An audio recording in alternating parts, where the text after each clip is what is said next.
c'est en quelque sorte de finaliser, de concrétiser les engagements de la région avec les EPCI qui ont la compétence touristique pour lancer un véritable programme touristique sur l'ensemble du territoire de la Guadeloupe qui permet de tenir compte de la diversité de nos actions puisque nous, dans la région de Bas-Saint, nous pouvons mettre en avant un tourisme religieux, un tourisme patrimonial, un tourisme d'environnement, un tourisme sur la nature, etc., qui viendra en quelque sorte compléter les actions du Nord Grande Terre plus liées sur la plage, sur la mer, etc.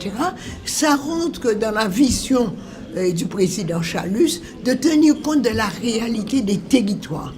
Toutes ces actions tiennent compte de cette notion territoriale d'un juste équilibre de la répartition des richesses pour qu'il n'y ait pas des régions où on a le sentiment qu'il y a tout et des régions qui jouent le suivisme. Par conséquent, ça nous satisfait. On a des réunions qui sont prévues, chaque EPCI, nous allons mettre des réunions prévues. Vous savez déjà que les EPCI existent. Les EPCI se rencontrent de façon régulière. Nous sommes en train de travailler avec les EPCI. Je n'ai jamais dit publiquement que j'étais à l'initiative des EPCI. Je pense qu'il y a, sur les gros dossiers où on doit avoir une vision commune, il faut qu'on arrête les petites guerres internes. Les petites guerres sont nécessaires, indispensables lors des campagnes électorales, mais lorsqu'il y a un dossier guadeloupéen, nous avons eu trop d'échecs, échecs sur la canne, échecs sur les usines, échecs sur l'eau. Nous avons eu à la région une messe solennelle qui a été faite avec l'évêque pour régler les problèmes de l'eau, on ne l'a pas réglé. Maintenant, il faut arrêter, il faut traiter de façon globale, diversifiée et avoir une vision de la Guadeloupe et de son développement en dehors des contradictions naturelles. C'est pas notre faute s'il y a eu un incendie, mais non, vous êtes négatif. Vous présentez une image négative. Il y a un problème à l'hôpital.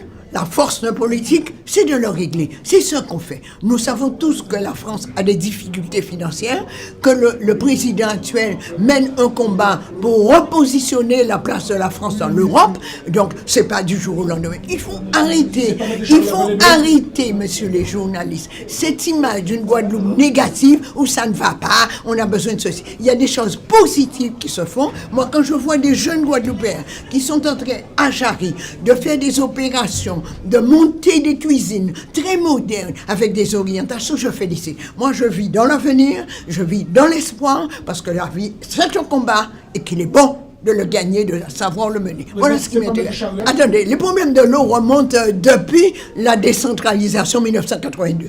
Lorsque je peux vous communiquer une délibération que j'ai prise avec M. Imanelli, qui voulait faire de la politique et faire une décentralisation politique, j'ai pris une délibération, je lui ai dit, qu'est-ce qu'on fait sur l'eau? Lorsque M. Tazieff, il y a eu l'éruption de la soufrière, a dit à l'État, il faudrait rapidement qu'on puisse procéder au nettoyage des canalisations qui ont pris du soufre, on ne l'a pas traité. On traite trop les problèmes en affrontement politique. Il y en a marre.